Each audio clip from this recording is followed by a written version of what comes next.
قرآن مجید کی ایک آیت ہے جس کا غلط مفہوم لیا جاتا ہے، لا اکراہ فی الدین۔ تو اس کا جو مفہوم لیا جاتا ہے عمومی طور پہ وہ یہ ہے کہ دین میں کوئی جبر نہیں ہے، اور جبر سے مراد مذہب بیزار طبقہ یہ لیتا ہے کہ کسی قسم کا کوئی قانون اور کوئی ضابطہ جو مذہب عائد کرتا ہے وہ نہیں ہے۔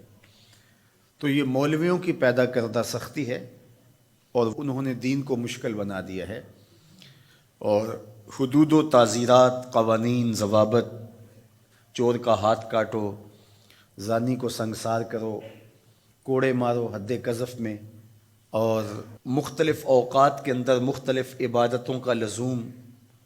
تو یہ کیا ہے جب قرآن کہتا ہے لا اکراہ فی الدین، دین میں کوئی سختی نہیں ہے، کوئی جبر نہیں ہے، جو مرضی کرو؟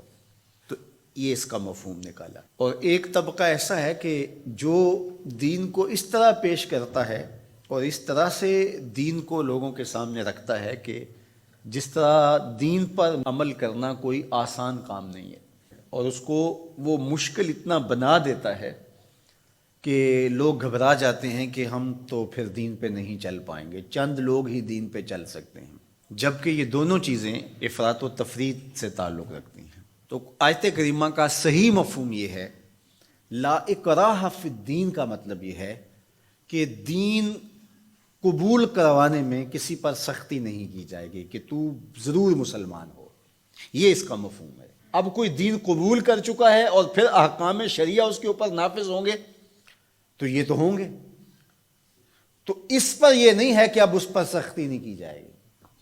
جو اس جامعہ میں، اس درس گاہ میں داخل نہیں ہوتا، پڑھنا نہیں چاہتا، تو ہم اس کو دھکے سے گھر سے اٹھا کر کے یہاں داخلہ نہیں دے سکتے۔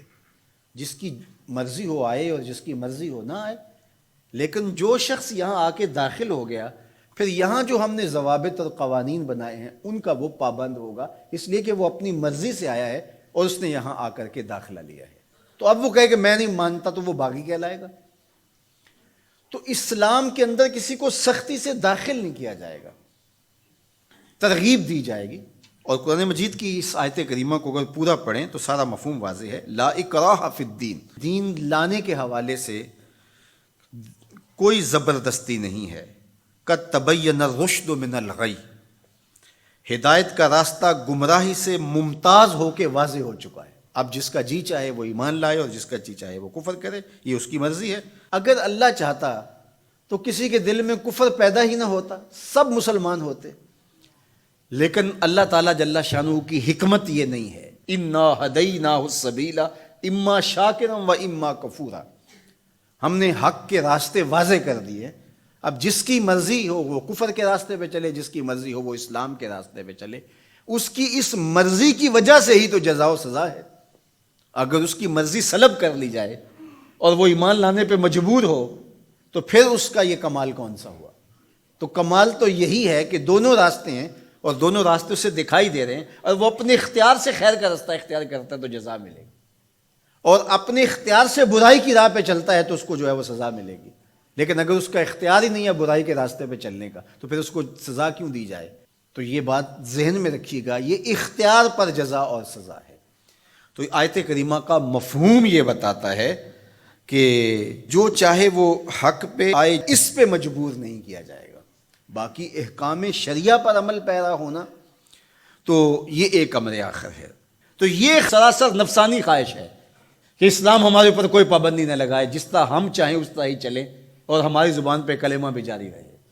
میں بھی ہوٹل میں پیو، چندہ بھی مسجد میں دو، شیطان بھی خوش رہے، خدا بھی ناراض نہ ہو، یہ کیسے ہو سکتا ہے؟ تو لا اکراہ فی الدین کا جو مفہوم لوگوں نے تراش لیا کہ اسلام کا کوئی ضابطہ قانون ہم قبول نہیں کریں گے، ہم خواہش اور مرضی کی زندگی بسر کریں گے، یہ سراسر دین کی منشا کے برعکس چیز ہے۔